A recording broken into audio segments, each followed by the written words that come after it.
Seema Sheljanand. Thanks to come to my channel Sai Basics. In this video I will discuss about fourth part of nucleic acid. बच्चों इससे पहले 3 part nucleic acid का आ चुका है. First part में nitrogenous base discuss किया गया है. सेकंड पार्ट में आपको शुगर एंड शुगर पकरिंग डिस्कस किया गया है. थर्ड पार्ट में न्यूक्लियोसाइड के बारे में डिस्कस किया है जिसमें एंटी और सिन कन्फर्मेशन डिटेल में अच्छे से एक्सप्लेन किया गया है. और ये है fourth and last part, that is nucleotide. अब जब शुगर मॉलिक्यूल आपका मिल ही जाता है और नाइट्रोजनस बेस मिल के न्यूक्लियोसाइड का फॉर्मेशन करता है, यहाँ तक तो हम लोग देख चुके थे. तो अब फॉस्फेट ग्रुप मिलके क्या करता है ये देखिए. तो फॉस्फेट ग्रुप मिलके आपको न्यूक्लियोटाइड का फॉर्मेशन करता है. कैसे करता है हम देखेंगे. Nucleotides are phosphoric acid esters of nucleosides with phosphate at C5 position. C5 पे फॉस्फेट ग्रुप पाया जाता है, ये तो हमें पता है. Nucleotide can therefore called nucleoside 5 phosphate. और इसी वजह से न्यूक्लियोटाइड को क्या कहते हैं, न्यूक्लियोसाइड 5 फॉस्फेट ग्रुप भी कहा जाता है. और हमारा डीएनए और आरएनए क्या है, पॉलीन्यूक्लियोटाइड ही तो है. हम फर्स्ट वीडियो से ऑलरेडी डिटेल वीडियो में भी डिस्कस किए हैं, शॉर्ट्स में भी डिस्कस किए हैं. न्यूक्लियोटाइड कैन हैव 1, 2 और 3 phosphate group at C5 position. और उस वजह से क्या नाम दिया जाता है, न्यूक्लियोसाइड मोनोफॉस्फेट. जिस तरह से अगर AMP है, adenosine monophosphate, guanosine monophosphate. Nucleoside diphosphate, ADP, GDP etcetera. Nucleoside triphosphate अगर 3 फॉस्फेट ग्रुप है तो ATP, GTP, इस तरह से. एडिनोसिन ट्राइफॉस्फेट, गुआनिसिन ट्राइफॉस्फेट, इस तरह से. अब देखिए स्ट्रक्चरली कैसे हम देखेंगे. ये है आपका कौन सा पोर्शन, ये है आपका शुगर और ये है नाइट्रोजनस बेस. यहाँ तक हम ऑलरेडी देख चुके हैं तीनों पार्ट में. और ये दोनों मिलके क्या बनाता है, हमारा न्यूक्लियोसाइड का फॉर्मेशन करता है. और ये जो 5th कार्बन ग्रुप है, यहाँ पर अगर फॉस्फेट ग्रुप ऐड हो जाता है तब हमारा क्या हो जाता है, न्यूक्लियोटाइड का फॉर्मेशन होता है. अगर 1 फॉस्फेट ग्रुप है तो मोनोफॉस्फेट होता है, अगर 2 फॉस्फेट ग्रुप है तो डाइफॉस्फेट होता है, अगर 3 फॉस्फेट ग्रुप है तो ट्राइफॉस्फेट का फॉर्मेशन होता है. तो आपका DNA और RNA कुछ नहीं है, यही स्ट्रक्चर है. न्यूक्लियोटाइड जब बहुत ज़्यादा पॉलीन्यूक्लियोटाइड का फॉर्मेशन को ही DNA और RNA कहा जाता है. ठीक है. अब आते हैं हम function of nucleotides and formation. अगर क्वेश्चन की बात करें तो हो सकता है बच्चों आपको या तो बहुत ही डिटेल में अच्छे से base composition and chemical structure of DNA and RNA आ जाए, तो उसमें आपको चारों पार्ट्स को डिस्कस करना पड़ेगा. इन डिटेल अच्छे से मैंने बता दिया. उसमें जितना भी ज़्यादा से ज़्यादा मैक्स टू मैक्स आप लिख सकते हैं आराम से, डायग्राम के हेल्प से आप लिख सकते हैं. और अगर सिर्फ शॉर्ट नोट्स आता हो सकता है केवल न्यूक्लियोटाइड का शॉर्ट नोट दे दे, तो उसके लिए भी मैं आपको कंटेंट प्रोवाइड कर रही हूँ. हो सकता है केवल न्यूक्लियोसाइड दे दे, तो उसके लिए भी आपको कंटेंट मिल रहा है. हो सकता है एक टॉपिक जैसे शुगर पकरिंग दे दे, तो उसके लिए भी आपको कंटेंट मैं PDF प्रोवाइड कर रही हूँ. अगर आपको इन सारे PDF के फॉर्म में ये सारे नोट्स चाहिए तो आप मुझे कमेंट सेक्शन में बता दीजिएगा. मैं साई बेसिक्स के नाम से टेलीग्राम चैनल ओपन करके वहाँ PDF आपको प्रोवाइड कर देंगे. बाकी मैं एक्सप्लेन तो कर ही रही हूँ.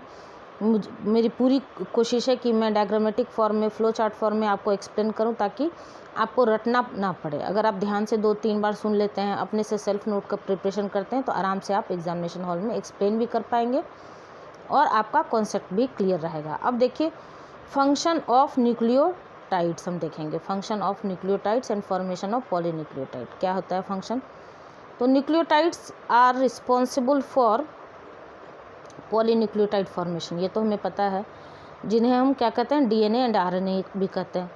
पॉलीन्यूक्लियोटाइड्स क्या होता है, polynucleotides are informational macromolecules that is they store, transmit and translate genetic information. ये पॉलीन्यूक्लियोटाइड क्या करता है, अपने पास रखता है, स्टोर करता है, ट्रांसमिट करता है और ट्रांसलेट करता है. ट्रांसलेट करना मीन्स सुनाता है जेनेटिक इन्फॉर्मेशन को, ट्रांसमिट करना मीन्स पहुंचाना.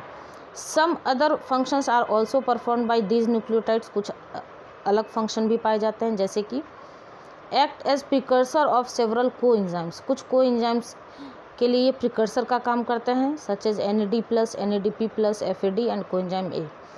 Formation of energy currency like ATP, GTP etcetera. Serving as a precursor for secondary messenger like cyclic AMP, cyclic GMP. बच्चों जितना ज़्यादा से ज़्यादा आप याद रख सकते हैं, ये अगर सब कुछ याद रख सकते हैं तो सो मच सो गुड. और अगर नहीं याद रख सकते हैं तो मैं तो हर एक तरह के बच्चों के हिसाब से नोट्स भी प्रिपेयर किया है मैंने, और आपको एक्सप्लेन भी करते हूँ। मेरी कोशिश रहती है कितना ज़्यादा से ज़्यादा आपको इन्फॉर्मेशन दे दे। बहुत बच्चे उसका 70% भी याद रख सकते हैं, बहुत बच्चों को 50% भी याद रहता है और बहुत बच्चे 90% भी याद रखते हैं। तो आप अपने हिसाब से अच्छे से मेहनत करके पढ़िए और अपने जीवन में खूब आगे बढ़िए, खूब तरक्की करिए, हर एक दिन आपका नया हो। इस दीपावली पे मैं आपको मेरी ये कामना है कि आप लोग अपने जीवन में खूब आगे बढ़िए। तो अब दूसरा पॉइंट क्या है, फॉर्मेशन ऑफ पॉलीन्यूक्लियोटाइड। पॉलीन्यूक्लियोटाइड का कैसे फॉर्मेशन होता है, तो पॉलीन्यूक्लियोटाइड क्या होता है वो हमने देख चुका। तो polynucleotides are polymer of nucleotides which are formed by the condensation of nucleotides होता है। Condensation reactions occurs between 5' phosphate of one nucleotide and 3' hydroxyl group of second nucleotide। अभी हम आगे स्ट्रक्चर देखेंगे तब आपको पता चलेगा 5' फॉस्फेट और 3' हाइड्रोक्सिल ग्रुप मिलके किस तरह से कंडेंसेशन रिएक्शन परफॉर्म करते हैं। वहाँ से एलिमिनेशन ऑफ H2O होता है, H2O का एलिमिनेशन होता है। ठीक है, linkage between two nucleotides known as phosphodiester bond.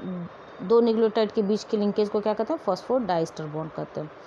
The formation of phosphodiester bond in DNA and RNA exhibits directionality। जो हम 5' to 3' और 3' to 5' हम बोलते हैं उसी को डायरेक्शनलिटी कहते हैं। और ये कौन प्रोवाइड करता है, फॉस्फोडाइस्टर बॉन्ड करता है। The primary structure of DNA and RNA proceeds in 5' to 3' direction। The common representation of primary structure of DNA and RNA molecule is to write the nucleotide sequence from left to right, that is 5' to 3' direction. ये तो थोड़ा सा theoretical information है, याद रहता है तब भी बहुत अच्छा, नहीं याद रहता है तब भी बहुत अच्छा।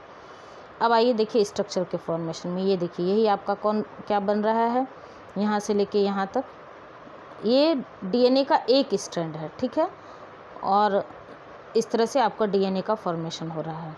और यहीं पर आपको ये आप दिख रहा है, ये देखिए मैं थोड़ा सा जूम करती हूँ इसको पहले। हाँ, अब देखिए 1 सेकेंड, ये देखिए ये है आपका क्या बीच में शुगर।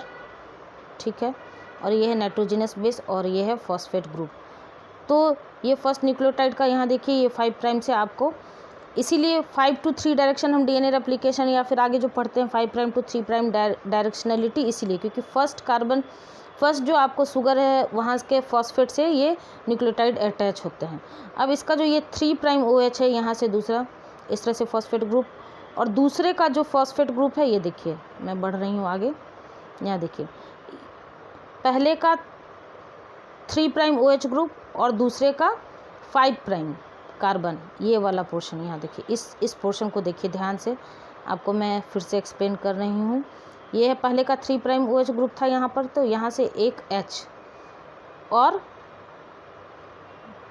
ये देखिए यहाँ से आपको एक H रिमूव होता है और यहाँ पर CH2OH था, यहाँ से एक OH ग्रुप रिमूव होता है, दोनों मिलके H2O के फॉर्म में निकल जाता है। और इसी को क्या कहते हैं, कंडेंसेशन रिएक्शन कहते हैं। और यही कंडेंसेशन रिएक्शन के थ्रू आपको कौन सा बॉन्ड का फॉर्मेशन होता है, फॉस्फोडाइस्टर बॉन्ड का फॉर्मेशन होता है।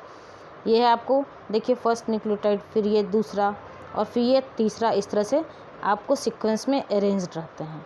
ये DNA का एक स्ट्रैंड आपको दिखाया गया है और इसी स्ट्रैंड का एक्सप्लेनेशन है आपको क्या, polynucleotide has a 5' end which is usually attached a phosphate, that is 5' phosphate, 3' end which is having free hydroxyl group, 3' के पास हाइड्रोक्सिल ग्रुप होता है और 5' के पास फॉस्फेट ग्रुप होता है।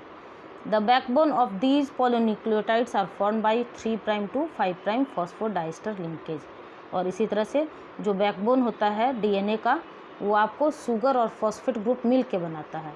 अगर हम बोल रहे हैं कि DNA इस तरह से है तो ये बैकबोन में कौन कौन मिलता है, ये आपको शुगर ग्रुप है और ये है फॉस्फेट ग्रुप और नाइट्रोजनस ग्रुप तो बाहर है। तो बैकबोन कौन बनाता है, रीढ़ की हड्डी DNA की कौन बनाता है, तो आपको शुगर और फॉस्फेट ग्रुप मिलके बनाता है। और यहीं पर आप देख रहे हैं फॉस्फोडाइस्टर बॉन्ड का फॉर्मेशन।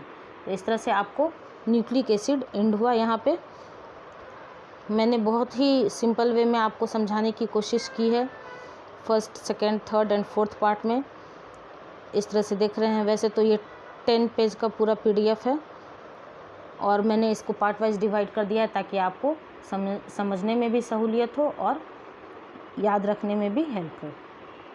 ठीक है, तो और एक बार मैं एक कोशिश करूँगी कि आपका एक माइंड मैप के फॉर्म में एक रिवीजन स्लाइड प्रोवाइड कर दूँ इसके बाद, जिससे आपको ये पता चल जाए एक रिवीजन के टाइम में कि हाँ न्यूक्लिक एसिड में हमको ये चीज़ पढ़ना है।